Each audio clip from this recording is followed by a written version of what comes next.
बिस्मिल्लाहिर्रहमानिर्रहीम।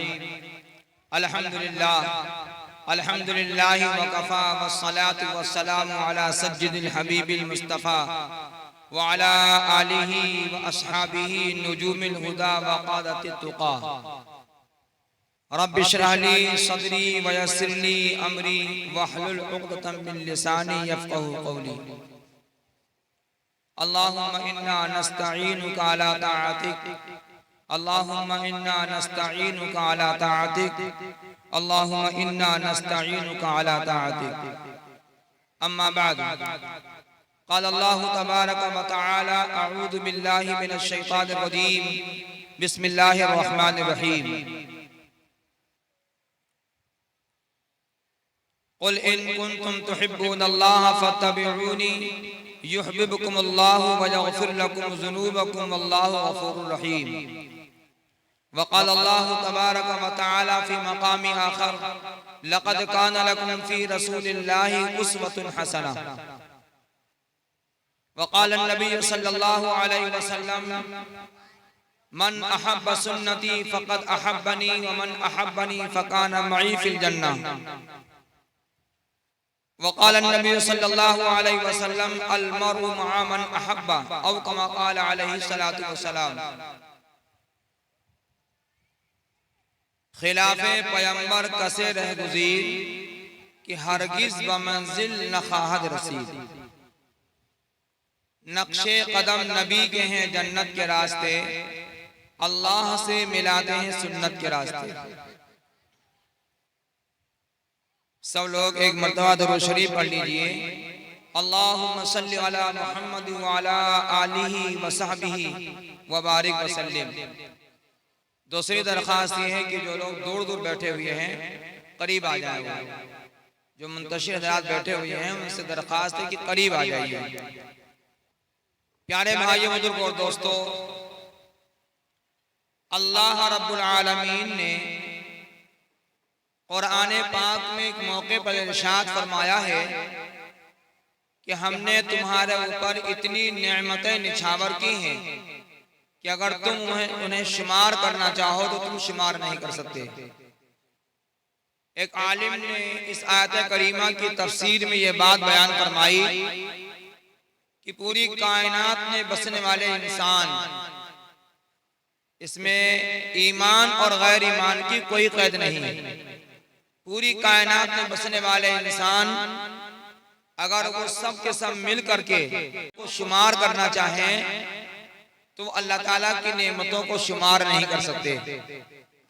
लेकिन अल्लाह ताला ने दुनिया की किसी नेमत पर एहसान नहीं जितलाया है कि हमने तुमको ये नेमत दी।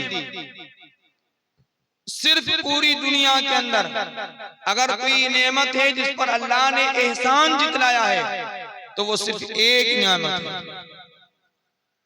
जिसको अल्लाह रब्बुल आलमीन ने कुरान पाक में इरशाद फरमाया, लक़द मन्नल्लाहु अलल मुमिनीन इद बअथ फीहिम रसूलन मिन अनफुसिहिम।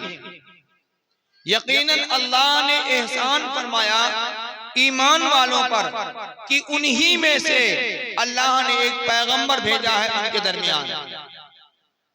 उन्हीं में से पैगंबर भेजा है उनके दरमियान। काम क्या उसका है? यतलू अलैहिम आयातिही। एक मौके पर वो युअल्लिमुहुमुल किताब वल हिकमत व युज़क्कीहिम, और एक जगह पर वो युज़क्कीहिम व युअल्लिमुहुमुल किताब वल हिकमा। आगे पीछे की तरतीब सिर्फ है, बात वही है कि उस नबी का काम ये है कि वो आयतें जो अल्लाह ने आसमान से उतारी हैं उन आयतों की वो तिलावत करता है, और उन आयतों में जो अल्लाह ने अहकामात दिए हैं, पैगामात दे रखे हैं, वईदें सुना रखी हैं, बशारतें सुना रखी हैं, पिछली कौमों के वाक़यात बयान फरमाए हैं, वो अहकाम और उन पैगामात को, उन वईद को, उन बशारतों को और उन वाक़यात को उन तक पहुंचाता है। और उसका तीसरा काम यह है कि जो दिल के अंदर रूहानी एतबार से बीमारियां पैदा हो गई हैं उन बीमारियों की वो इलाज करता है, वो उन बीमारियों का इस्लाह करता है। वो ये तीन काम अल्लाह रब्बुल आलमीन ने बयान फरमाए। तो अल्लाह रब्बुल आलमीन ने पैगंबर अलैहिस्सलातु वस्सलाम को किन शक्ल में जो नेमत अल्लाह ने हम सबको रूहानी नेमत अता फरमाई है, वो उस नेमत पर अल्लाह रब्बुल आलमीन ने तमाम ईमान वालों पर एहसान किया। प्यारे भाइयों, बुजुर्गों और दोस्तों, ये बहुत बड़ी नेमत है कि अल्लाह ताला ने हम सबको मोहम्मद रसूलुल्लाह सल्लल्लाहु अलैहि वसल्लम का उम्मती बनाया। मोहम्मद रसूलुल्लाह सल्लल्लाहु अलैहि वसल्लम का उम्मती बनाया, ईमान की दौलत अता फरमाई। इस ईमान की दौलत की बुनियाद पर आज हमारा चलना ईमान के साथ हो रहा है, हमारा बैठना ईमान के साथ हो रहा है, हमारा सोना ईमान की इबादत के साथ हो रहा है, हमारा खाना ईमान की दौलत के साथ हो रहा है। अगर हम कदाए हाजत के लिए, अपनी बशरी जरूरत को पूरा करने के लिए हम पाखाने और पेशाब को जाते हैं, तो ये हमारा ये अमल भी ईमान की हालत में हो रहा है। जिनके पास ईमान नहीं है, उनका हर अमल गैर ईमान की हालत में हो रहा है। ये सबसे बड़ा पाप और सबसे बड़ा गुनाह है और सबसे बड़ी नाफरमानी। प्यारे भाई, बुजुर्गों, दोस्तों, अल्लाह रब्बुल आलमीन ने मोहम्मद रसूलुल्लाह सल्लल्लाहु अलैहि वसल्लम को पैगंबर बनाया। आपकी पैगंबरी इस कायनात के पैदा होने से पहले ही मुसल्लम हो चुकी थी। अगर अल्लाह रब्बुल आलमीन को मोहम्मद रसूलुल्लाह सल्लल्लाहु अलैहि वसल्लम को पैदा फरमाना मकसूद न होता तो ये कायनात न बनती, ये जन्नत और जहन्नम न बनाए जाते। हदीस पाक में आता है, अल्लाह रब्बुल आलमीन ने पूरी ज़ुर्रियत आदम से लेकर क़यामत तक के आने वाले इंसानों को जब एक जगह सबकी रूहों को जमा फरमाया, जो चूंटियों की शक्ल में मौजूद हुए थे, सबकी रूहों को जमा फरमा करके जब अल्लाह रब्बुल आलमीन ने इस बात का सवाल किया था, अलस्तु बिरब्बिकुम, क्या मैं तुम्हारा रब नहीं हूँ? तो उन रूहों के अंदर तमाम अंबिया मौजूद थे। उन रूहों के अंदर अंबिया की भी रूहें थी और सहाबा की भी रूहें थी, औलिया इदाम की भी रूहें थी और अतिकिया की भी रूहें थी, औलिया की भी रूहें थी, आम इंसानों की भी रूहें थी। लेकिन अल्लाह के सवाल पर अलस्तु बिरब्बिकुम, क्या मैं तुम्हारा रब नहीं हूँ, इसका जवाब कोई रूह नहीं दे रही थी।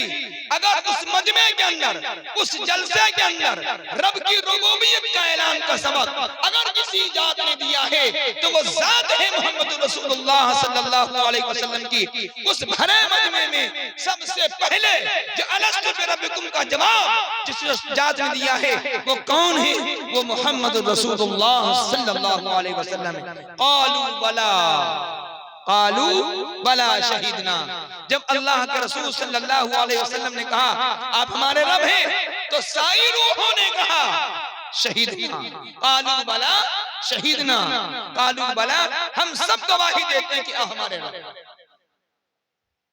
प्यारे भाई, बुजुर्गों और दोस्तों, ये रब की रुबूबियत का पहचान किसने दिया?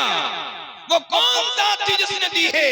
वो वही जात थी जिसके बारे में कुरान ने ऐलान फरमाया, अल्लाह ने फरमाया वमा अरसलनाका इल्ला रहमतन लिल आलमीन। वो जात रहमतुल लिल आलमीन। आप गौर कीजिए, अल्लाह रब्बुल आलमीन अल्लाह ताला की सिफात में है रब्बुल आलमीन।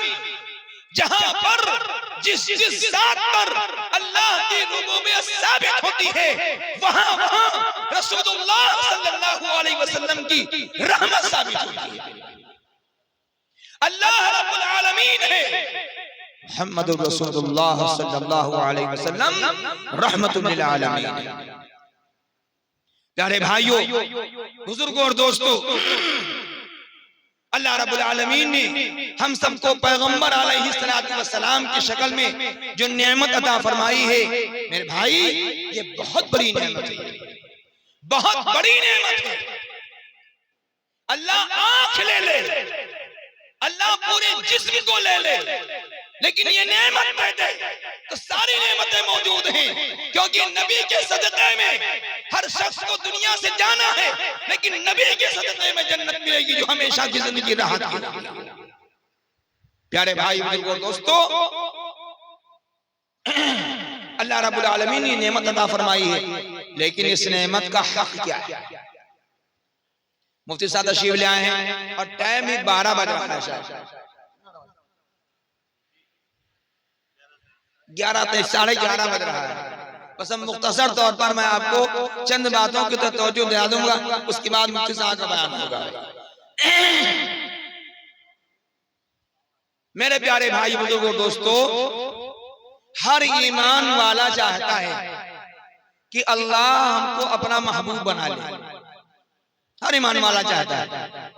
कोई भी आदमी हो, एक बहुत ही बड़ा फासिक व फाजिर इंसान हो, लेकिन जब वो अल्लाह के सामने अपनी जरूरत के लिए हाथ उठाता है तो उसके दिल में तमन्ना ये होती है, जो मैं कह रहा हूं अल्लाह इसे कबूल कर ले, अल्लाह इसे कबूल कर ले। हर शख्स की तमन्ना ये होती है, कैसा भी इंसान हो। प्यारे भाई बुजुर्गों दोस्तों, अल्लाह की महबूबियत, अल्लाह की कबूलियत कहां से मिलेगी, किस तरीके पर मिलेगी, कैसे मिलेगी? क्या मस्जिद में मिलेगी, खाने खुदा में मिलेगी? नहीं। अगर अल्लाह की महबूबियत मिल सकती है तो नबी की इक्तिदा और नबी की इत्तिबा में मिलेगी। एक बंदा मस्जिद में जाए और अल्लाह के दरबार में खड़ा हो, नबी के तरीके से हट करके खड़ा हो, अगर कसम खा के कह दिया जाए तो उसका खड़ा होना अल्लाह के नजदीक मकबूल नहीं बल्कि मरदूद है। एक शख्स अपनी जरूरत को पूरा करने के लिए, बशरी तकादे के लिए बैतुल खला जा रहा है और नबी के तरीके पर जा रहा है। याद रखना, गालिबन शेखुल इस्लाम मौलाना हुसैन अहमद मदनी रहमतुल्लाह अलैह ने फरमाया है, एक शख्स नफिल नमाज पढ़ रहा हो और एक शख्स नबी की इत्तिबा करते हुए बैतुल खला में जाता है, वो फरमाया इसका बैतुल खला जाना सुन्नत तरीके पर है, उसकी नमाज नफल है, उसको नमाज उतना सवाब नहीं मिलेगा जितना इसको सवाब नबी सल्लल्लाहु अलैहि वसल्लम की सुन्नत की पैरवी करते बैतुल खला जाने मिलेगा। कुल मिलाकर के मामला ये है, हम अल्लाह के रसूल सल्लल्लाहु अलैहि वसल्लम के उम्मती हैं। अल्लाह रब्बुल आलमीन ने फरमाया है, ऐ ईमान वालों, हर ईमान वाले पर लाजिम और जरूरी है वो कि नबी पाक सल्लल्लाहु अलैहि वसल्लम की इत्तिबा करे। हर शख्स की फितरत है, किसी न किसी की नकल करता है इंसान, किसी न किसी की नकल करता है इंसान। ये इंसान की फितरत है, नकल करना। आप छोटे बच्चों को देखिए, वो गोद में है, जब माँ जबरदस्ती मुस्कुराती है वो और बच्चा देखता है तो वो भी माँ जैसी मुस्कुराहट पैदा करता है। फितरत है इंसान की। प्यारे भाई बुजुर्गों दोस्तों, कुर्बान जाओ, अल्लाह रब्बुल आलमीन ने हम सबको नकल करने के लिए, हम सबके लिए आइडियल और हम सबके लिए नमूना अल्लाह रब्बुल आलमीन ने पैगंबर अलैहिस्सलातु वस्सलाम की शक्ल में अता फरमा दिया। अल्लाह रब्बुल आलमीन ने इंसानों में से पैगंबर पैदा फरमाया ताकि इंसान अपनी बशरी तकादे में, फितरी तकादों में, चाहे वो इबादत का अमल हो, चाहे वो आदत का अमल हो, हर अमल के अंदर वो रसूलुल्लाह सल्लल्लाहु अलैहि वसल्लम की नकल और पैरवी करे, इत्तिबा। प्यारे भाई बुजुर्गों दोस्तों, नबी की नकल और इत्तिबा ही में अल्लाह की महबूबियत का राज छुपा हुआ है। अल्लाह ने फरमाया है, अगर तुम चाहते हो कि मैं तुमसे मोहब्बत करूं तो मेरी नबी की इत्तिबा करो। इत्तिबा कहते हैं पीछे पीछे चलना, नक्शे कदम पर चलना, हो बहु वैसे ही नकल करना, इत्तिबा करना। मेरे प्यारे भाई बुजुर्ग दोस्तों, जिसको एक सादे से अल्फाज में फुक़हा की इस्तिलाह में ये कहा जाता है, रसूलुल्लाह सल्लल्लाहु अलैहि वसल्लम की सुन्नत को अपनाना, आप सल्लल्लाहु अलैहि वसल्लम के सुन्नत के तरीके पर चलना। सुन्नत के तरीके पर चलना। क्या फरमाया? सबसे बड़े सज्जाद, सबसे बड़े आबिद और जाहिद आलिम शख्स ने, जिसको हम शेख सादी रहमतुल्लाह अलैह कहते हैं, क्या फरमाया? जो आदमी नबी के रास्ते से हट करके चलेगा उसे मंजिल नहीं मिलेगी, कहीं भी जाए वो जन्नत तक नहीं पहुंचेगा, और कहीं पहुंच जाए वो अलग बात है, लेकिन जन्नत उसे नहीं मिल सकती। प्यारे भाई बुजुर्ग दोस्तों, इसलिए हमें सुन्नत को अपनाना जरूरी है। हम सुन्नत को अपनाएं। बहुत से लोग कहते हैं मौलाना साहब सुन्नत तो आलिम लोग अमल करेंगे, हम लोग कहाँ कर सकते हैं? आप गौर कीजिए, अल्लाह ने क्या फरमाया? अल्लाह ने फरमाया हमने आपको, किसको? मोहम्मद रसूलुल्लाह सल्लल्लाहु अलैहि वसल्लम को क्या बना करके भेजा? रहमत बना करके भेजा। क्या बनाया? रहमत बनाया। पता क्या चला? नबी की आदत वाले तरीके और इबादत वाले तरीके, ये दोनों तरीके रहमत ही रहमत हैं। जो इंसान ये कहे मैं सुन्नत पर अमल कहाँ कर सकता है, कर सकता हूँ, ये तो बड़े बड़े लोगों का काम है, बड़े बड़े लोग करेंगे, हम कहाँ कर सकते हैं। गोया कि वो नबी पाक सल्लल्लाहु अलैहि वसल्लम के तरीके को रहमत नहीं समझता, क्या समझता है? वो ज़हमत समझता है, ज़हमत समझता है। माफ करना भाई, आज बहुत सारे मुसलमान ईमान वाले ऐसे बैठे हैं, जब ये कहा जाता है कि आज तो लोग सुन्नत का जनाजा निकाल रहे हैं, तो लोगों को बहुत अजीब लगता है कि सुन्नत का जनाजा कहाँ निकल रहा है, सुन्नत का जनाजा कहाँ निकल रहा है। किसी के लड़के की शादी हो और वो आदमी मालदार भी हो, लड़का भी माशाल्लाह ठीक ठाक हो, दौलत वाला हो, और किसी अमीर के घर से शादी हो रही हो, अब जब उससे यह कहा जाए भाई रसूलुल्लाह सल्लल्लाहु अलैहि वसल्लम के सुन्नत के मुताबिक दो चार लोग चले जाओ और निकाह कर लो, तो क्या कहता है मौलाना साहब? बारात शादी करे जा रहे हैं कि जनाजा लेके जा रहे हैं? शादी करने जा रहे हैं कि जनाजा लेके जा रहे हैं? गौर कीजिए, सुन्नत के अमल पर, सुन्नत के तरीके पर निकाह के लिए जाना क्या कह रहा है? जनाजा लेके जा रहे हैं। गोया कि ये शख्स सुन्नत का जनाजा निकाल रहा है। यही है वो चीज जिसको कहते हैं सुन्नत का जनाजा निकालना। और याद रखना, याद रखना, हज़रत मौलाना अशरफ अली साहब थानवी नव्वरल्लाहु मरक़दहू ने कहत के जमाने में जब सीरत की किताब लिखी, अल्लाह ने कहत को खत्म कर दिया। जो उम्मत सुन्नत को छोड़ेगी उस उम्मत के अंदर कहत आएगा वबाल। आपने क्या समझा? अल्लाह ने क्या फरमाया? इन्ना नहनु नज़्ज़लना ज़िक्रा व इन्ना लहु लहाफ़िज़ून। यहाँ अल्लाह ने ये नहीं कहा है नज़्ज़लना कुरान, बल्कि अल्लाह ने फरमाया नज़्ज़लना ज़िक्र। पता क्या चला? अल्लाह ने कुरान और हदीस की हिफाजत कर, अब अल्लाह ने वादा फरमाया है कि हम जिक्र की हिफाजत करेंगे, यानी कुरान की हिफाजत करेंगे और कुरान की तशरीहात की हिफाजत करेंगे।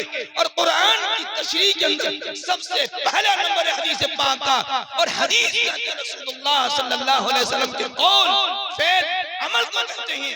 पता चला जहाँ पर कुरान की हिफाजत है वहाँ पर हदीस की भी हिफाजत है, सुन्नत की हिफाजत है। जो उम्मती अपनी जिंदगी के अंदर सुन्नत को जिंदा करेगा, अल्लाह उसकी हिफाजत कमाएंगे। लाख वबाएं आए, लाख मुखालिफिन तैयार हो जाएं, लेकिन नबी की सुन्नत अमल करने वाले की हिफाजत का वादा अल्लाह ने किया। प्यारे भाई बुजुर्गों दोस्तों, तय करो कि इंशाअल्लाह सुन्नत के अमल पर अमल करने के लिए हम अपनी जिंदगी को सुन्नत के ढांचे में डालें, सुन्नत के ढांचे में डालें। और मुहय्यिद सुन्ना हजरत मौलाना शाह अबरारुल हक साहब नव्वरल्लाहु मरक़दहू का मलफूज है।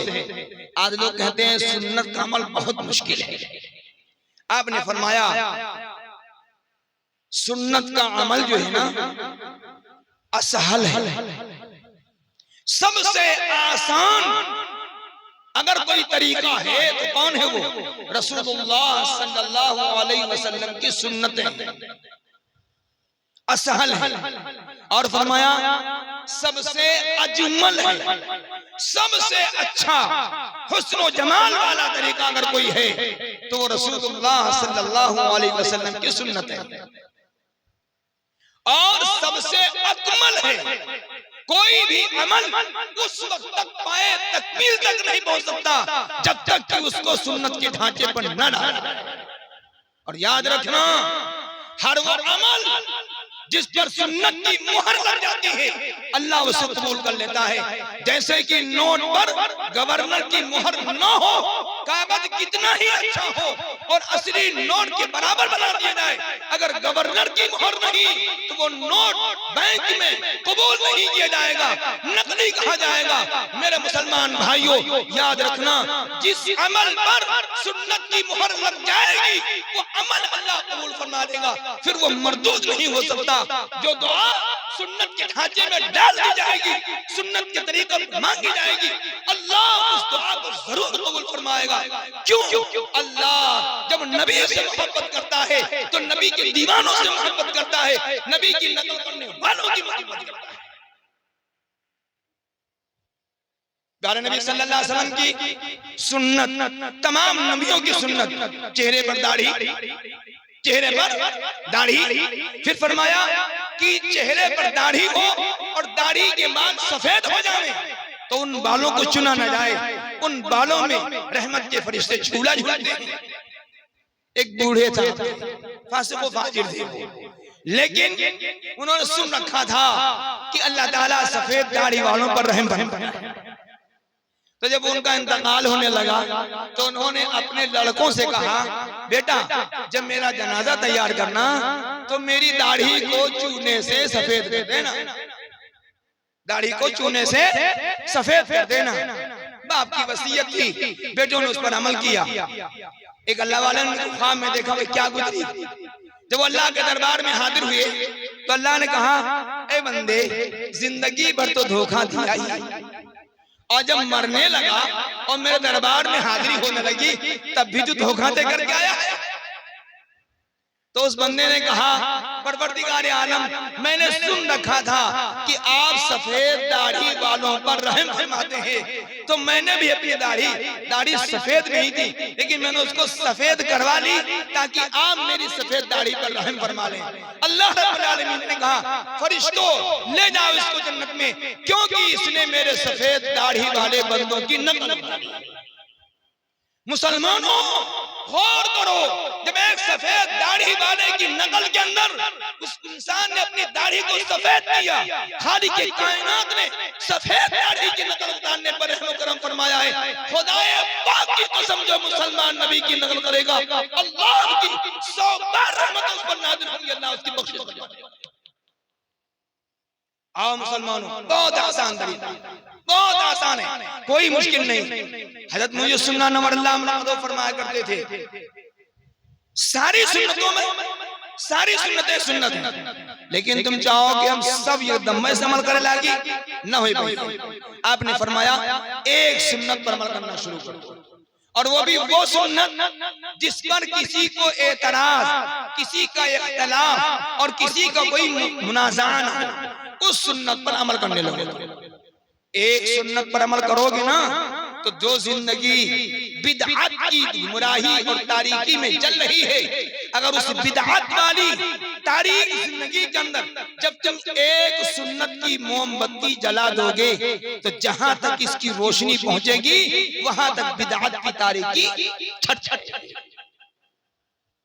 और इसके सदक़े में अल्लाह दूसरी सुन्नतों पर अमल करने की तौफीक देगा।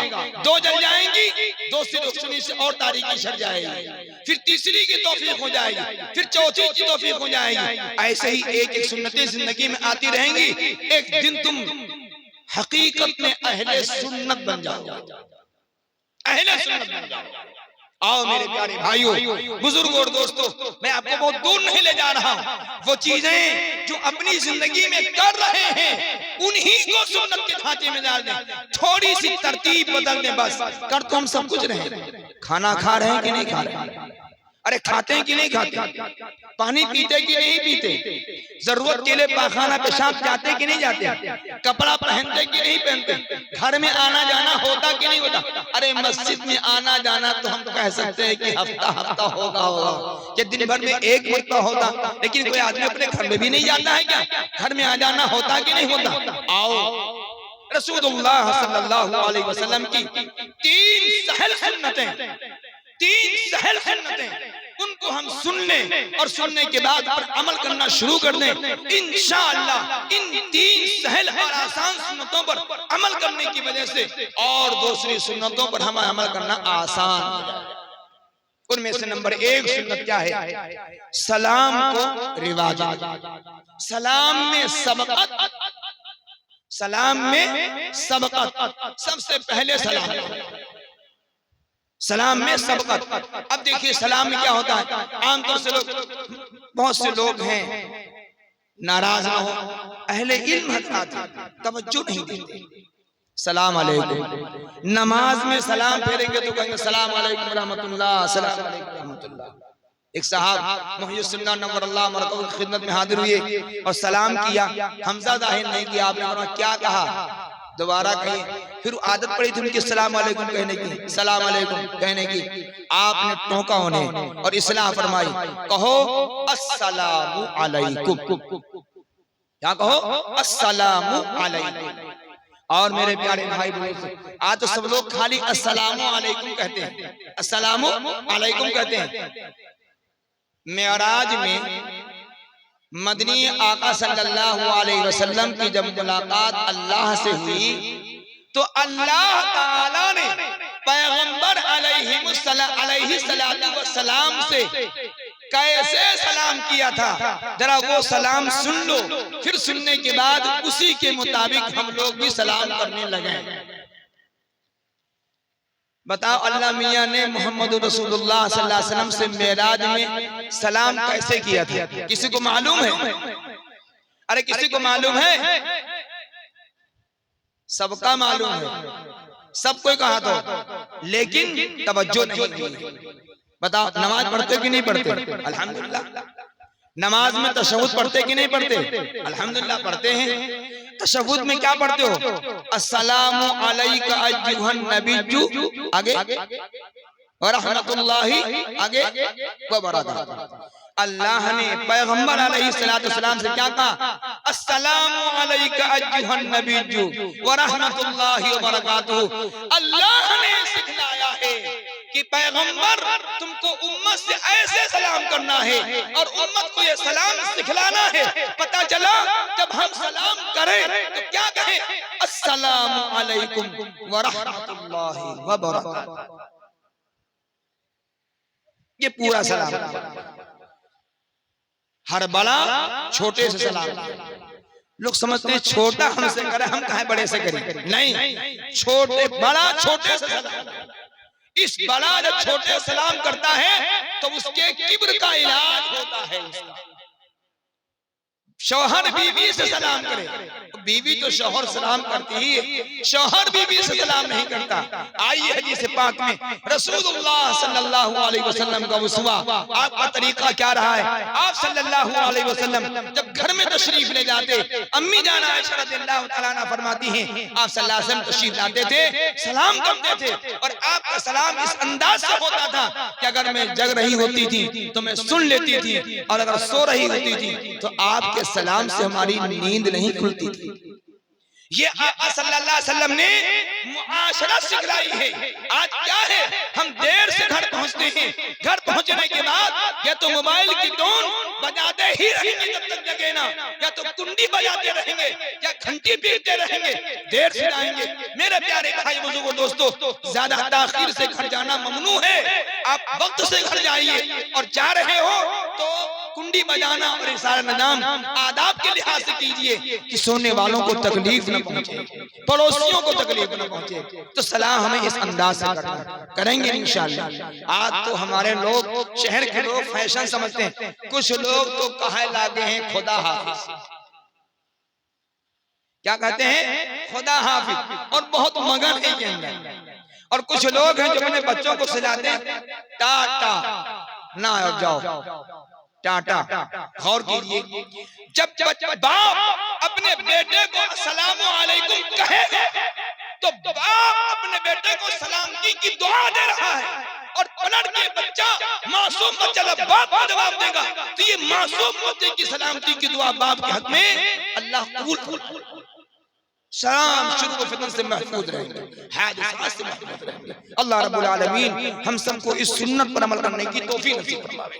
दूसरी सहर सुन्नत, हर अच्छा काम दाहिनी तरफ से, हर घटिया काम बाईं। मस्जिद जाना दाहिने पैर से, निकलना बाईं तरफ से। बैतुल खला जाना बाएं कदम से और निकलना दाएं तरफ से। इसी तरीके से खाना दाहिने हाथ से, सर में कंघी करो दाहिनी तरफ से, दाढ़ी में कंघी करो दाहिनी तरफ से, कपड़ा पहनो दाहिनी तरफ से, चप्पल पहनो दाहिनी तरफ से, और जब उतारना हो बाईं तरफ से। पहले बाईं आस्तीन उतारो, बाईं टांग निकालो पैजामे से, और इसी तरीके से बायां चप्पल बाहर निकालो पहले। ये अमल अपनाने की कोशिश करें। किताब लेना है दाहिने हाथ से, चप्पल बाएं हाथ से। अल्लाह रब्बुल आलमीन हम सबको इस सुन्नत पर अमल करने की तौफीक नसीब फरमावे। हर अच्छा अमल दाहिनी तरफ से और घटिया काम बाएं तरफ से। तीसरी चीज कसरते जिक्र, जिक्रुल्लाह की कसरत। अब ये नहीं कहा जा रहा कि तस्बीह लेके बैठो, तस्बीह लेके बैठ काम कैसे कर, नहीं। जिक्र का मतलब क्या है? खाने पीने के बाद जो दुआएं मनकूल हैं पहले की और बाद की, उनको याद कर लो, उनको याद कर लो। नमाज में तस्बीह फातिमा का एहतमाम करो पांचों नमाजों के अंदर, और जब बिस्तर पर पहुंचो तो एक तस्बीह कलमा शरीफ की, और एक तस्बीह इस्तिग़फार की, और एक तस्बीह दुरूद शरीफ की पढ़ने का एहतमाम करो। तस्बीह न हो सके तो ये दोनों हाथों में 10 उंगलियां, जिनमें 15 इसमें 15 इसमें 30 और हो गए। तस्बीह न लो, लेकिन कम से कम उन उंगलियों पर तुम कलमा शरीफ को पढ़ करके तब सो, पढ़ करके तब सो। बुलंदी पर जाओ तो अल्लाह अकबर, और नीचे उतरो तो सुभान अल्लाह, क्योंकि हर बुलंदी अल्लाह के लिए। तुम बुलंद नहीं, अल्लाह बुलंद है। अल्लाह तुमको नीचे लेकर के जा रहा है। बुलंदी पर चढ़ो तो सुभान अल्लाह, अल्लाह अकबर, और नीचे उतरो तो अल्हम्दुलिल्लाह। दरमियानी सूरत में उतरो तो सुभान अल्लाह। इसका एहतमाम करो। चलने में ये अंदाज अपनाना चाहिए, गुरूर और घमंड से नहीं। पाँव सख्ती के साथ खाओ, लेकिन रखो आहिस्ता से। आका मदनी जनाबे मोहम्मद रसूलुल्लाह सल्लल्लाहु अलैहि वसल्लम जब चलते थे तो लगता था कोई पहलवान चल रहा है। मजबूती के साथ चलते थे, बिल्कुल बुज़दिल, कमजोर, बीमार, बूढ़ों की तरह नहीं चलते थे। ये आका सल्लल्लाहु अलैहि वसल्लम की सीरत थी। मेरे प्यारे भाइयों, बुजुर्गों, दोस्तों, मदनी आका सल्लल्लाहु अलैहि वसल्लम की सीरत को, आपके शमाल को आप पढ़ेंगे। शमाल को पढ़ने के बाद नबी करीम सल्लल्लाहु अलैहि वसल्लम की मोहब्बत दिल में घर करती ही है। फिर इंसान अपने को उसी ऐसा बनाने की कोशिश करता है। जब हम सुन्नतों पर अमल करना शुरू कर देंगे, ऑटोमेटिक अल्लाह रब्बुल आलमीन नबी का ताल्लुक हमारे दिल में पैदा कर देगा। खालिक़े कायनात हमारी गुजारिशात को कबूल फरमाए, और रसूलुल्लाह सल्लल्लाहु अलैहि वसल्लम की सुन्नतों पर अमल करने की तौफीक नसीब फरमाए। आमीन। व आखिरु दावाना अनिल हम्दुलिल्लाहि रब्बिल आलमीन।